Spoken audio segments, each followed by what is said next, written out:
The man who kept the line alive, the $400 million production line, did not die loudly. It died with one small red light blinking above Conveyor 7, one robotic arm freezing halfway through a weld, and one exhausted supervisor whispering into the radio. Somebody find Walter. The problem was that Walter Briggs had been escorted out of the building 48 hours earlier by the new CEO for looking like a janitor. On Monday morning, Walter had arrived at Ridgeway Precision Automation in Fort Wayne, Indiana, at 5:12 a.m., the same way he had arrived for 29 years. He parked his old brown Ford pickup near the far fence, where the asphalt had cracked into thin gray veins. He sat for a moment with both hands resting on the steering wheel, letting the engine tick itself quiet. The thermos beside him was dented. The lid had been replaced twice. A strip of masking tape near the bottom still carried his wife's handwriting from years ago. Walter, soup. He had never removed the tape. He was 64 years old, tall but slightly bent now, with white hair combed back without vanity and hands that looked permanently stained by oil, graphite, and time. His navy work shirt had his name stitched above the pocket, though the letters had faded until they were almost the same color as the cloth. His boots were clean, but old. His lunch pail had more scratches than paint. Inside the plant, the air carried the familiar smell of coolant, hot metal, rubber belts, and burned coffee from the second-shift break room. Walter loved that smell more than he ever admitted. Ridgeway was not beautiful from the outside. It was acres of steel walls, loading docks, steam vents, guarded gates, and roof units that never fully stopped humming. But inside, it held one of the most advanced automated manufacturing lines in the Midwest. People called it Line 4. Walter called it Martha. Nobody knew why. Nobody asked anymore. Line 4 built precision actuator assemblies for electric trucks, hospital robots, industrial drones, and aerospace guidance platforms. Every hour it ran, it made more money than some families saw in a year. Every hour it stopped, the company lost numbers that made accountants go quiet. Walter had helped install it 17 years earlier. He had watched the German engineers argue with the American controls team. He had watched the first test motor burn out because somebody trusted a sensor that had not been grounded properly. He had crawled under segment C with a flashlight in his teeth during a snowstorm because a temperature spike no one understood had almost melted a spindle bearing. He knew the sounds the line made when it was healthy. He knew the sounds it made when it was lying. That morning, he heard the lie before anyone else. A faint double click inside the servo cabinet behind Station 12. Not loud, not dramatic, just wrong. Walter stopped walking. Two younger technicians passed behind him, laughing about a fantasy football trade. Neither of them heard it. The overhead lights hummed. A forklift beeped near receiving. Somewhere in the distance, an air hose snapped against concrete. Walter stood still. Then he set down his lunch pail and opened Cabinet 12. Inside, the control rack glowed with green and amber status lights. Everything looked normal if a person trusted screens too much. Walter did not. He leaned closer, listening. There it was again. Click, click. Half a beat too close together. He reached into his shirt pocket and took out a small notebook with a cracked black cover. The pages were soft at the edges from years of use. He turned past old pressure readings, motor temperatures, bearing notes, hand-drawn diagrams, and little reminders written in a careful, narrow hand. Station 12. Axis B drive relay delay. Check before winter. He wrote one more line. Monday, 5:31 double click returned. Then a voice behind him said, "Are you supposed to be in there?" Walter turned. A woman in a gray designer suit stood 10 feet away, holding a paper coffee cup and wearing heels that had no business on a factory floor. Two executives stood behind her. One of them Walter recognized. Victor Lang, Chief Operations Officer. A man whose smile always looked like it had been approved by legal. The woman was new. Walter had seen her photo in the company email. Nora Caldwell. 41 years old. Harvard MBA. Former partner at a private equity firm in Chicago. Newly appointed CEO of Ridgeway Automation Group after the founder stepped down for medical reasons. The article had called her a transformative leader for a modern manufacturing era. Walter had not formed an opinion. He preferred to let machines and people reveal themselves over time. "I'm checking a relay delay," Walter said. Nora looked at his shirt, then at his lunch pail, then at the open cabinet. "Are you maintenance?" Walter nodded. "Engineering maintenance." Victor Lang stepped forward smoothly. "This is Walter Briggs. He's been here a long time." The way he said it made a long time sound less like respect and more like a condition. Nora's gaze moved over Walter again. Not cruelly, exactly. More like she was sorting him into a category where he would stop taking up mental space. "We have a floor tour with investors in 20 minutes, she said. "I don't want open panels, tools, or custodial clutter near the main line." Walter blinked once. "Custodial," Victor's mouth twitched. Nora did not seem to notice. "I'm saying presentation matters. We are trying to reposition this company as a clean, high-precision automation brand. We can't have people wandering around with lunchboxes and open cabinets during investor visits." Walter looked at the control rack, then back at her. "That drive relay is delaying on cold start. If it hangs under full load, Station 12 may desynchronize with the indexing table." Nora took one slow breath, as if patience were a resource she had already spent too much of. "Mr. Briggs, I appreciate that you know your corner of the plant, but I need everyone aligned with the new standard. If there is a technical concern, submit it through the proper digital ticketing system." Walter said nothing for a moment. The ticketing system had been installed 7 months earlier. It categorized a line-threatening servo delay as Level 3, non-critical, review within 5 business days. He had complained twice. No one had changed it. "I can submit a ticket," he said, "but the machine won't read it." The two executives behind Nora went still. Victor's eyes sharpened. Nora's face changed just enough to show that she had heard disrespect, even though Walter had not intended it as disrespect. He had spoken plainly, the way men speak after too many years around equipment that does not care about titles. "Close the cabinet," she said. Walter hesitated. That hesitation cost him. Nora turned to Victor. "Why is he still accessing critical production assets without oversight?" Victor adjusted his cuff. "Legacy arrangement. End it." Walter looked at Victor. Victor looked away first. Nora turned back to Walter. "Mr. Briggs, report to Human Resources after you close that cabinet." The plant noise seemed to pull back for a second. Walter's hand rested on the cabinet door. He had fixed that cabinet during lightning storms, software crashes, coolant leaks, and at night when a young technician named Maggie Reed cried behind the tool crib because she thought she had destroyed a $90,000 encoder. He closed it gently, not because Nora asked, because machines deserved not to be slammed. At 9:17 Walter Briggs was terminated. The official reason was non-compliance with updated operational protocols and failure to follow communication hierarchy. The unofficial reason moved through the plant faster than a bad-bearing sound. The new CEO fired Walter because she thought he was a janitor touching the machines. By noon, everyone knew. By 2 p.m., no one said it out loud. Maggie Reed found him in the parking lot.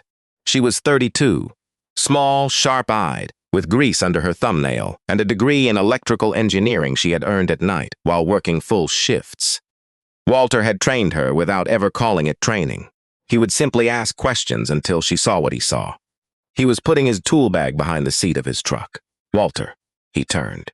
Maggie stopped a few feet away, breathing harder than the short walk required.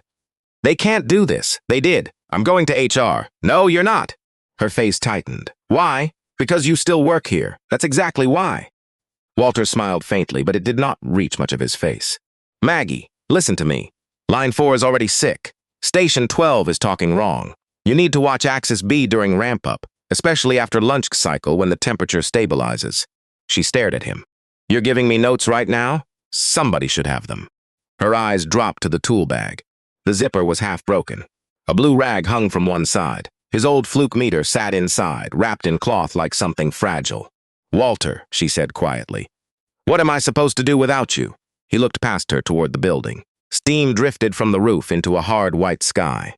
"You listen to the line," he said. "It tells you more than the dashboard." Then he climbed into the truck. Maggie stood there as he drove away, his taillights turning red at the gate before disappearing into late morning traffic. That night, Walter ate dinner alone at his kitchen table. His house sat on the edge of New Haven, 15 minutes east of Fort Wayne, in a neighborhood of small ranch homes, chain-link fences, and garages full of tools that belonged to men who could not throw things away if they might still be useful. The kitchen clock ticked too loudly. A plate of reheated meatloaf sat beside a folded utility bill. The TV was off. Rain tapped the window above the sink. On the fridge, held by a magnet shaped like Lake Michigan, was a photograph of his late wife, Ellen, standing beside him at a company picnic in 1998. She was laughing in the picture. Walter looked at it while he chewed. Ellen had always told him, Ridgway would never know what he was worth until something broke badly enough. He had always told her that was not the point. But now, in the silence after being dismissed by a woman who did not know the difference between a janitor and a maintenance engineer, he was not sure what the point had been. At 8:46 p.m. his phone buzzed Maggie. He let it ring twice before answering. Yeah. Her voice came low and tense. Station 12 threw a microfault during second shift. Cleared itself before we got there. Walter closed his eyes. What code? B-axis position drift. 4 milliseconds. Temperature? 138 Fahrenheit in the cabinet. Fan filter dirty? We changed it. Relay? A pause. They won't let me open the cabinet without Victor signing off. Walter looked at the rain sliding down the window. Then document it. That won't fix it. No, he said, but it may save you later. On Tuesday morning, Nora Caldwell led another investor tour. She wore a cream blazer and spoke confidently about modernization, efficiency, leadership accountability, and the removal of outdated dependency structures. Victor walked beside her, nodding at the right moments. Line 4 ran beautifully during the tour. It always knew how to embarrass the people who understood it. The robotic arms moved with perfect timing. Conveyor plates indexed under silver housings. Laser welders flashed behind safety glass. Finished actuator assemblies moved into inspection trays like jewelry. One investor from Boston said, "Impressive," Nora smiled. "It's not magic," she said. "It's scalable process discipline." Across the floor, Maggie Reed heard Station 12 click twice. Her shoulders went cold. She turned toward the cabinet, but Victor was watching her from near the tour group. His expression said what his emails always said with more words. Do not make this difficult. At 11:32 a.m., Maggie submitted an urgent maintenance ticket. At 11:34, the system downgraded it to routine. At 12:08, she called Walter from the women's locker room. He was at home, standing under the sink with a wrench in his hand, fixing a slow leak he had ignored for 3 weeks. "Tell me," he said. It clicked again. "Underload? Yes. How many times?" 3. Walter slowly set down the wrench. "The relay is sticking longer. What happens if it fails? You know what happens. I want to hear you say it." He took a breath. Station 12 loses sync with the indexing table. Arm B reaches late. The table moves before the tool clears. Best case, emergency stop. Worst case, it cascades upstream and faults the whole timing loop. How bad? Walter looked at Ellen's photograph on the shelf near the kitchen door. Bad enough that people with clean shoes start using words like unforeseeable. Maggie went quiet. "Can you come in?" she asked. "I don't work there anymore." "Walter, no, you're really going to let it fail?" That hurt more than he expected. He leaned one hand against the counter. "No," he said. "They already let it fail. It just hasn't happened yet." Wednesday morning came bright and cold. At 6:14 a.m., Line 4 started rough. Only 2 people heard it, Maggie Reed, and a night shift mechanic named Luis Harper, who had once worked on diesel engines and still trusted his ears more than screens. Luis looked toward Station 12.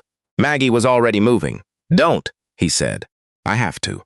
You open that cabinet without authorization. Victor will write you up. If I don't, this line is going down." Luis looked at the overhead lights, then at the moving conveyors. "Then make it quick." Maggie reached cabinet 12 and keyed her badge. Access denied. She tried again. Access denied. Victor had removed her authorization. For a few seconds, she just stared at the red light. Then the line made the sound. It was not loud. It was not explosive. It was a dull mechanical hesitation, a fraction of timing lost and then recovered too late. Station 12 faltered. The robotic arm froze halfway back. The indexing table moved 1 inch farther than it should have. A clamp misread position. The upstream feeder stopped. The downstream inspection tray jammed. The central controller received 6 contradictory states from systems that were supposed to agree. Then Line 4 shut itself down, not gently, completely. Every beacon above the line turned red. The silence afterward was worse than noise. People stepped out from behind stations and looked around as if the building had lost power, though the lights were still on. Somebody swore softly near packaging. Luis lowered his radio. Maggie looked at the dead line and whispered, "Find Walter." By 7:30 a.m., the conference room was full. Nora stood at the head of the table while Victor, 3 department directors, 2 controls engineers, the plant manager, and the senior production scheduler spoke over one another. How long to restart? We need root cause first. What does the diagnostic say? Conflicting position states. Can we bypass Station 12? Not without revalidating the whole sequence. What does the vendor say? Germany is 6 hours ahead. They can join at noon. Noon? Noran said. The room stopped. She had not raised her voice. That made it worse. We are losing $1, $8 million per hour in delayed output and penalty exposure. I want options in the next 10 minutes. A young controls engineer named Adam Keller looked at the floor. There is someone who may know the legacy timing map. Victor shot him a warning look. Nora saw it. Who? Adam swallowed. Walter Briggs. Something passed across Nora's face. Annoyance first. Then recognition. Then resistance to recognition. The terminated maintenance employee? Maggie spoke from the side wall. Senior maintenance engineer. Nora turned to her. Maggie held her ground, though her hands were clenched behind her back. He warned us Monday. Victor said he mentioned a vague relay concern without following escalation protocol. Maggie's eyes flashed. He identified Station 12, Axis B, drive relay delay, thermal behavior, and cascade risk. That is not vague. The room went still. Nora looked at Victor. Did you know this? Victor's face arranged itself carefully. We get dozens of informal comments daily. We can't run a modern plant based on hallway folklore. Did he submit a ticket? Maggie said, after he was fired? No, Victor said. He was instructed to use the system before his termination. Maggie stepped forward. The system downgrades legacy timing faults because no one updated the category tree. Walter flagged that too. Nora looked from Maggie to Victor. For the first time since taking over Ridgeway, she seemed unsure whether the room was giving her information or hiding it. Call him, she said. Victor stiffened. Nora, I don't think. Call him. Walter did not answer the first call, or the second. On the third, he picked up. Maggie had insisted on making it from her own phone. Walter. He was outside, judging by the wind. Lines down, he said. Maggie closed her eyes. You knew? I heard it coming through your voice yesterday. Nora stood beside the conference table, listening on speaker. Maggie glanced at her before continuing. They need you. Walter was silent long enough for everyone in the room to become aware of the HVAC vent rattling above the ceiling tile. Then he said, No, Maggie. The line needs someone who listened before it stopped. Nora leaned toward the phone. Mr. Briggs, this is Nora Caldwell. I know. I'm asking you to come in and assist with recovery. As a janitor, no one moved. Victor looked down. Nora's face tightened. That was not what I said. Walter's voice stayed even. No, it's what you meant. The words landed without drama. That made them harder to dismiss. Nora took one slow breath. She said. Victor looked up sharply. Nora continued. I misjudged you. I was wrong. The company needs your help. Walter stood in his driveway, looking at the old pickup with frost still on the windshield. He had planned to go to the hardware store. Maybe fix the back porch step. Maybe stop by Ellen's grave if the wind settled. Instead, the plant was calling. Again. He looked at the thermos in his hand. The masking tape still said Walter. Soup. I'll come look, he said. Not for Victor. Not for you. For the people on that floor. He hung up before anyone could answer. 40 minutes later, Walter Briggs walked back through the Ridgeway gate. This time, no one laughed. Security had been told to expect him. The guard, a young man named Paul, stood when Walter entered. Morning, Mr. Briggs. Walter nodded. Cold one. Yes, sir. Inside the plant, people stepped aside without being told. Some looked embarrassed. Some relieved. A few looked like they wanted to clap but knew he would hate it. Maggie met him at the edge of line 4. Her eyes were red, though she had not cried where anyone could see. He handed her his lunch pail. Hold this. She took it like a sacred object. Walter walked to Station 12. The line sat dead under red beacons, $400 million of steel software, motors, sensors, cables, valves, clamps, actuators, and human arrogance waiting for one old man in scuffed boots to explain what it had been trying to say for 3 days. Nora stood 15 feet away. Victor stood behind her. Walter opened cabinet 12. No one stopped him. He leaned in, listened, touched the side of the drive housing with the back of 2 fingers, then checked the relay bank. He did not hurry. He did not perform for the watching crowd. He took out his notebook and flipped to a page from 11 years earlier. Maggie watched over his shoulder. What are you seeing? Not seeing, Walter said. Remember, she breathed out. Listening. He pointed to a terminal block. Axis B relay is sticking under heat. But that's not the whole problem. The system should have isolated the station. Instead, it pushed bad state data upstream. Adam Keller stepped closer. How? Walter looked toward the ceiling cable tray. Because somebody updated the supervisory controller but left the legacy handshake table in place. Adam's face changed. That update was last quarter. Walter looked at Victor. Victor's lips pressed together. Nora saw it. What does that mean? She asked. Walter kept working. It means the new software thinks Station 12 is speaking one language. Station 12 is speaking an older one. Most days they understand each other well enough, until a relay delay makes them disagree under load. Nora's voice lowered. Can you restart it? Walter did not answer immediately. He checked 3 more points, asked Maggie for a meter, asked Luis for a flashlight, sent Adam to pull the archive timing map from local backup, because the cloud copy had overwritten the revision history. Then he said, maybe. The word hit the room harder than certainty would have. Maybe, Victor said. Walter did not look at him. Machines forgive ignorance. They don't forgive pride. Victor flushed. For the next 6 hours, the plant lived around Walter's hands. He worked with Maggie at Station 12, Adam at the controller, Luis at the mechanical lockout, and 3 technicians rotating through tasks with the tense obedience of people who understood they were touching something larger than their job descriptions. Nora stayed on the floor. At first, she stood apart. Then she removed her blazer. Then she stopped asking for time estimates. At 1:20 p.m., Walter sat cross-legged on the floor beside the open cabinet, eating half a ham sandwich from his lunch pail while studying a printed ladder logic diagram spread across his knees. Nora approached with 2 cups of coffee. One was black, one had cream. She held out the black one. Walter looked up. How'd you know? I asked Maggie. He accepted it. The cup was too hot. He held it anyway. Nora sat on the overturned parts crate, careful but not precious. For a while, neither spoke. The dead line stretched beside them, silent and enormous. I thought I was cleaning up the company, Nora said. Walter took a sip. The coffee was bad. Plant coffee usually was. Most people do. She looked at him. When they start cutting what they don't understand, he said. Her eyes dropped to his notebook. How long have you kept that? Since 1996. That's not official documentation. No. Why keep it? He turned 1 page. There were notes in different ink, different years, different emergencies. A whole hidden history of the line, written in the margins while executives came and went. Because official documentation tells you what was supposed to happen, he said. This tells you what actually happened. Nora absorbed that.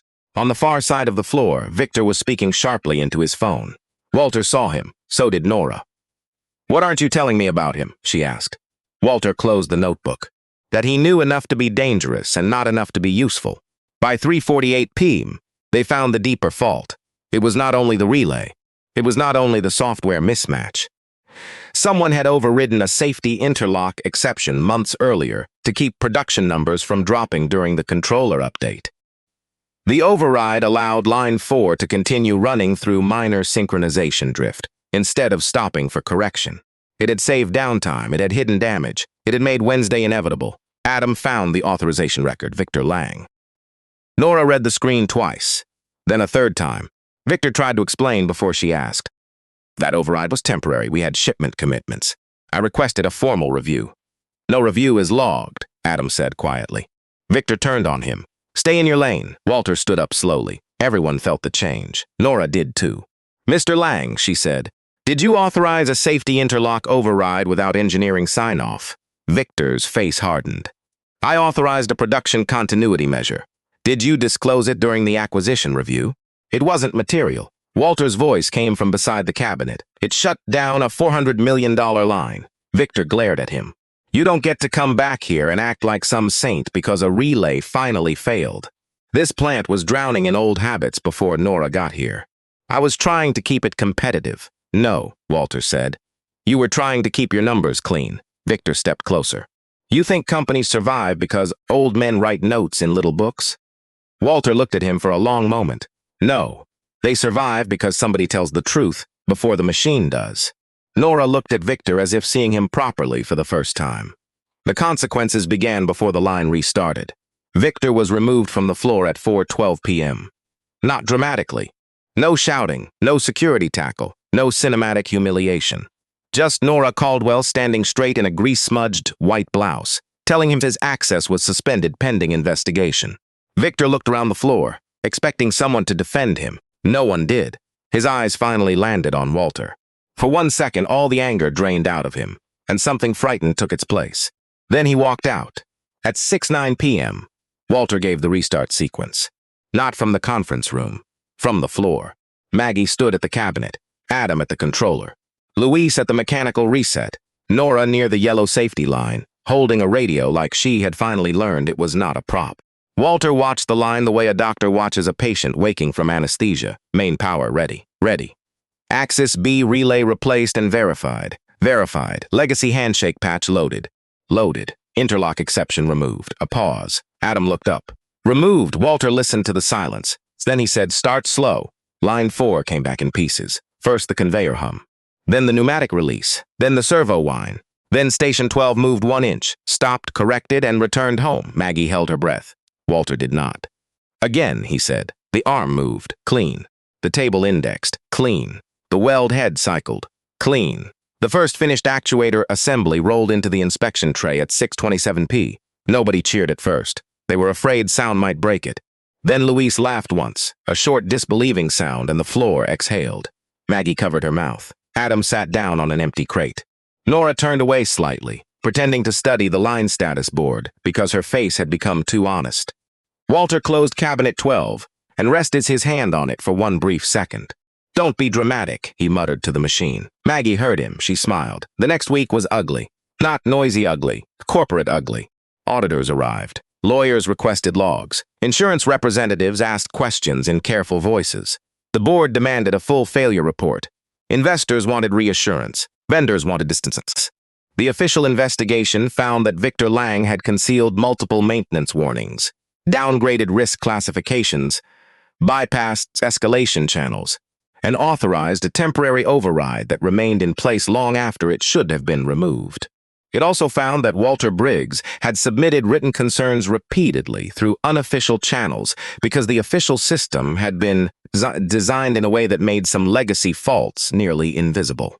That part embarrassed more people than they admitted. Victor was fired for cause, then sued, then referred for criminal review after investigators discovered he had manipulated production reports tied to executive bonus targets. His downfall did not satisfy Walter. It just tired him. 2 months later, Victor asked to meet. Walter almost said no. Then Maggie said maybe he needs to say it. Walter met him at a diner outside Fort Wayne, the kind with laminated menus, weak coffee, and a waitress who called everyone honey without meaning anything by it. Victor looked thinner. His suit was gone. He wore a plain gray sweater and kept both hands around his coffee cup. For several minutes, neither man spoke. Finally, Victor said, "I used to think you were in the way." Walter stirred his coffee, though he had put nothing in it. "You said that often enough." Victor nodded. "I thought people like you made companies slow, too careful, too attached to the past." Walter waited. Victor looked toward the window. A truck passed, spraying dirty slush along the curb. When the line stopped, Victor said, "I kept waiting for someone to prove it wasn't my fault, and no one did." Walter's face did not soften, but his voice did. "That's a hard day." Victor swallowed. "I cost people trust. Jobs could go on contracts. The whole plant. Yes. I kept telling myself I was protect performance." Walter looked at him. "You were protecting pride." Victor closed his eyes briefly. "I know. The waitress came by and refilled both cups. Neither man touched the coffee." Victor said, "I'm sorry, Walter." Walter looked down at his hands. Old oil stains remained in the cracks of his skin, no matter how hard he washed.